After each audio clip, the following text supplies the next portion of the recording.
ಆಕಾಶವಾಣಿ ಮಂಗಳೂರು. ಬಾನುಲಿ ಶಾಲೆ ಬಾನತರಂಗದ ಶಾಲೆ. ಬಾನುಲಿ ಶಾಲೆ SSLC ಪರೀಕ್ಷಾ ಸಿದ್ಧತಾ ಕಾರ್ಯಕ್ರಮ. ಬಾನುಲಿ ಶಾಲೆ ಇಂದಿನ ವಿಷಯ ಪ್ರಥಮ ಭಾಷೆ ಇಂಗ್ಲಿಷ್. ಶಿಕ್ಷಕರು ಬೆಥನಿ ಆಂಗ್ಲ ಮಾಧ್ಯಮ ಶಾಲೆ ಮುಲ್ಕಿ ಮಂಗಳೂರು. ಇಲ್ಲಿನ ಆಂಗ್ಲ ಭಾಷಾ ಶಿಕ್ಷಕರಾದ ಸಿಸ್ಟರ್ ಲಿಡಿಯಾ ಪಿಂಟೋ. ತಿಳಿಯೋಣ ಬನ್ನಿ ಗೆಳೆಯರೇ, ಕಲಿಯೋಣ ಬನ್ನಿ ಗೆಳೆಯರೇ, ತಿಳಿಯೋಣ ಬನ್ನಿ ಗೆಳೆಯರೇ. I shall now deal with the third poem of first language English, The Temple and the Body, or the Vachana, written by Basavanna. Students, keep in mind that you have this poem for memorization. It contains 4 marks. Study it correctly and you need to write it as it is given in the reader. In this poem, Basavanna conveys the message that poverty is not an impediment in worshipping God, because the body itself is the temple of God. It houses the soul in it. The soul is imperishable, and on the other hand, all the worldly things perish with them. In this poem, you have 1 mark questions. 1. What does the line, "The rich will make temple for Shiva" imply? 2. What does the expression, "the things standing" suggest? 2 marks questions are: 1. What does Basavanna say about devotion to God? 2. What does Basavanna compare his body to? 3. What does the poet mean by the line, "The rich will make temples for Shiva"? 4. How does Basavanna console himself regarding his helplessness as poor man? 5. What opposite ideas are suggested in the line, "The moving ever shall stay"? 6. What is the final message do the last 2 lines convey? You have 3 mark questions from this poem. 1. How is human body compared to the temple? 2. How does the poor man express his devotion in the poem, "The Temple and the Body"? 3. What is the poet's message in the poem, "The Temple and the Body"? 4. How does the poet express his spirituality, being a poor man? 5.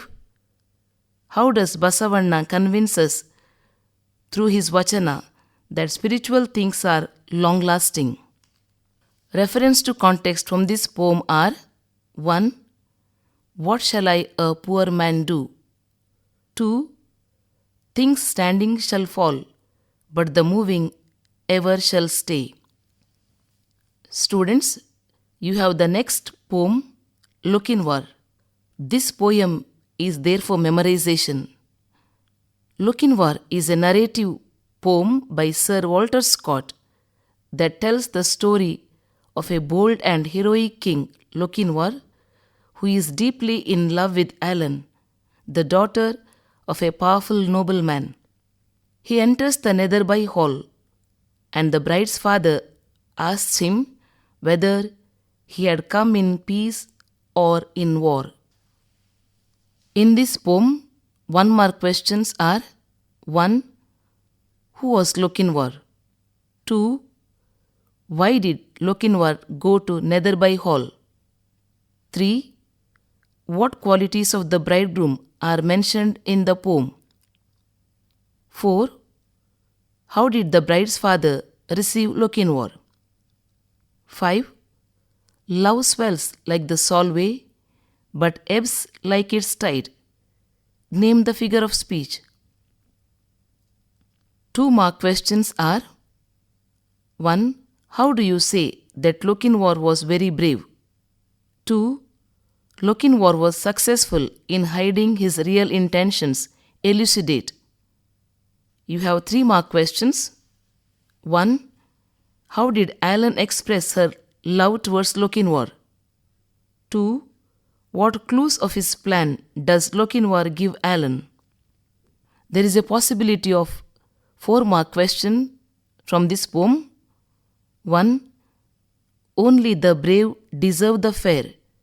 Justify the statement with reference to the poem Lochinvar. 2. How did Lochinvar finally win Alan for himself? Reference to context from this poem are 1. So faithful in love, so dauntless in war. 2. Stayed not for brake, stopped not for stone. 3. O come ye in peace, or come ye in war. 4. I long wooed your daughter, my suit you denied. 5. Love swells like the Solway, but ebbs like its tide. 6. And now I come with lost love of mine. 7. To lead one measure, to drink one cup of wine.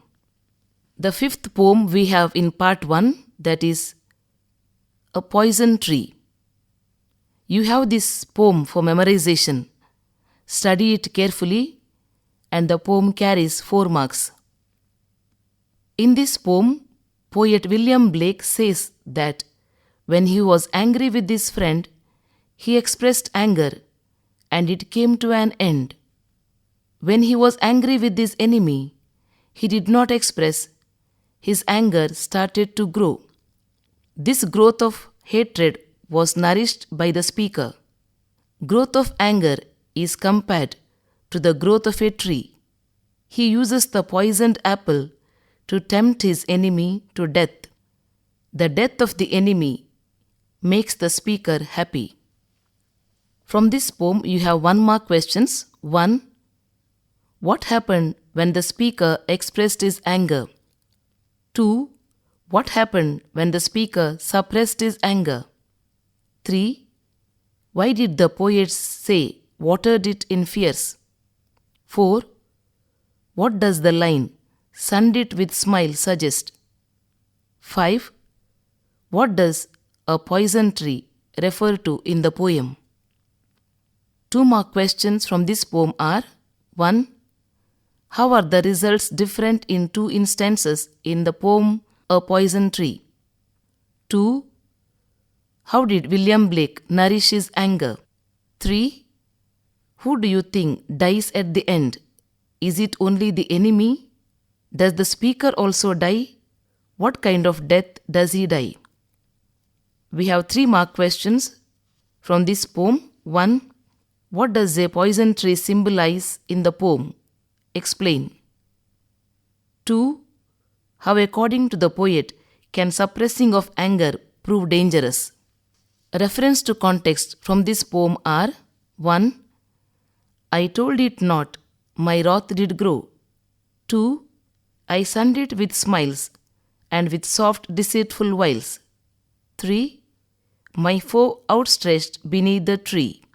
Students, keep in mind that you have figure of speech from all the poems. Either could be metaphor, personification, simile, alliteration. So go through all the poems carefully. Study the poems which are there for memorization correctly. Now I shall deal with non-detailed. It has 3 lessons. 1. Treasure Island. 2. Karna. 3. Ulysses and Cyclops. Students, keep in mind that you have 7 marks for non-detailed, 2 marks 2 questions, 1 mark 1 question. Totally, you have 7 marks for non-detailed subjects. First lesson, Treasure Island. The questions from this chapter are 1. Describe the encounter between Billy and the mysterious seafaring man. 2. What did Jim and his mother take from Billy's sea chest before they fled the inn? Why? 3. What arrangement did Squire Trelawney and Dr. Livesey make for a voyage for treasure hunt? 4. What was John Silver's treacherous plan? How did Jim come to know about it? 5. Why did Captain Smollett say that the odds were staked against the survival. 6. Why and how was Ben Gunn left marooned on the island? 7. Why did Captain Smollett and others consider Stockade an ideal place for them? 8. What was Silver's demand for a truce? What was Captain Smollett's response? 9. What was the result of the attack of the pirates on the stockade? 10. What surprise awaited Jim when he returned to the stockade? 11. Give any 2 examples of Jim's bravery. 12. Why had the doctor given the pirates the stockade and the treasure map? 13. Why did the pirates accuse Silver and Jim of treachery? The second chapter from non-detailed is Karna. The questions are as follows. 1. Why was a large crowd assembled in the arena? 2. How does the writer introduce Karna to the assembly? 3. What was the cause of Duryodhana's exultation? 4. Why was Kunti stupefied? 5. Why did Kripacharya object to Karna joining the battle? 6. How did Duryodhana restore Karna's honor? 7. How does Duryodhana defend Karna against Bhima's accusations? 8. How and why did Indra approach Karna? 9. Why does Indra offer a boon to Karna? What is the boon? 10. Indra granted the boon with the condition. What was the condition? 11. How did Parashurama realize that Karna was not a Brahmana? 12. What does Karna say about his loyalty to Duryodhana? 12. How does Lord Krishna save Arjuna from Karna's arrow? 13. What mishap happened to Karna's chariot? We have the third lesson from the non-detail, Ulysses and the Cyclops. Here the questions are: 1. How strong was the Greek wine? 2. How did Ulysses introduce himself and his group to the Cyclops? 3. What prevented Ulysses from attacking the Cyclops with his sword? 4. Why didn't fellow Cyclops help Polyphemus when he cried out for help? 5. How did Ulysses himself escape from the cave? 6. How did Ulysses help his men escape from the cave? 7. Who were Cyclops? 8. Why did Ulysses and his men enter the habitation of the Cyclops? 9. How did Ulysses introduce himself at the end of the story? Now I shall be dealing with letter writing, essay writing, and the comprehension passage. You have formal and informal letter. Letter writing carries 5 marks. There is a choice between the formal and the informal letter. I just read a format for the formal letter. Assume yourself to be Revati or Ravi of 10th standard, Government High School, Bangalore. Write a letter to the health officer of your area complaining about the insanitary conditions of the colony you live in. Write a letter to the health officer of your area complaining about the insanitary conditions of the colony you live in.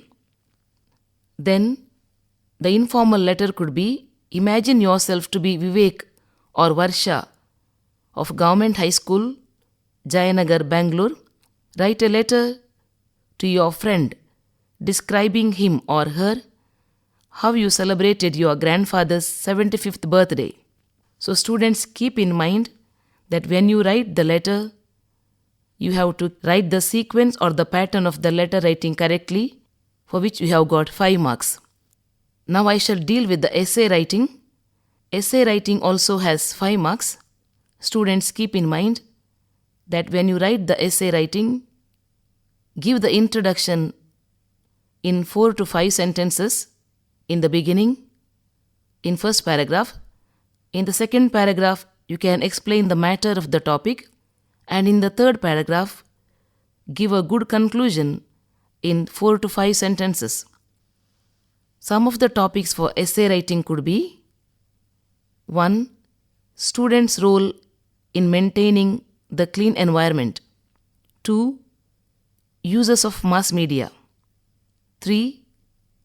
Role of students in promoting national integration. 4. Adverse effect of mass media. 5. Role of computers in modern age. Role of computers in modern age. 6. The role of newspaper. 7. Importance of discipline in schools. 8. Merits and demerits of population explosion. 9. The impact of television on the younger generation. 10. Role of youth in rural reconstruction. There could be any other topics. You may have to write the essay on any other topic, so go through the various topics and prepare the essay well and write it with a good introduction, explain it, then give a good conclusion. Then we have comprehension passage, which carries 4 marks. You have 2 marks of 2 questions. Students, remember that you read the passage at least 3 to 4 times correctly. Try to get the message of the passage or the meaning of the passage and answer the questions correctly. Thank you, students. Wish you all the best for your future exams. May all of you write well and get good results. Thank you. ಬಾನುಲಿ ಶಾಲೆ ಬಾನತರಂಗ. ಇದುವರೆಗೆ ಬಾನುಲಿ ಶಾಲೆ SSLC ಪರೀಕ್ಷಾ ಸಿದ್ಧತಾ ಕಾರ್ಯಕ್ರಮದಲ್ಲಿ ಇದುವರೆಗೆ ಪ್ರಥಮ ಭಾಷೆ ಇಂಗ್ಲಿಷ್ ವಿಷಯವನ್ನು ಬೋಧಿಸಿದವರು ಬೆಥನಿ ಆಂಗ್ಲ ಮಾಧ್ಯಮ ಶಾಲೆ ಮುಲ್ಕಿ ಮಂಗಳೂರು. ಇಲ್ಲಿನ ಆಂಗ್ಲ ಭಾಷಾ ಶಿಕ್ಷಕರಾದ ಸಿಸ್ಟರ್ ಲಿಡಿಯಾ ಪಿಂಟೋ. ಮುಂದಿನ ತರಗತಿಯಲ್ಲಿ ಮತ್ತೆ ಭೇಟಿಯಾಗೋಣ. ನಮಸ್ಕಾರ. ತಿಳಿಯೋಣ ಬನ್ನಿ ಗೆಳೆಯರೇ, ಕಲಿಯೋಣ ಬನ್ನಿ ಗೆಳೆಯರೇ, ತಿಳಿಯೋಣ ಬನ್ನಿ ಗೆಳೆಯರೇ.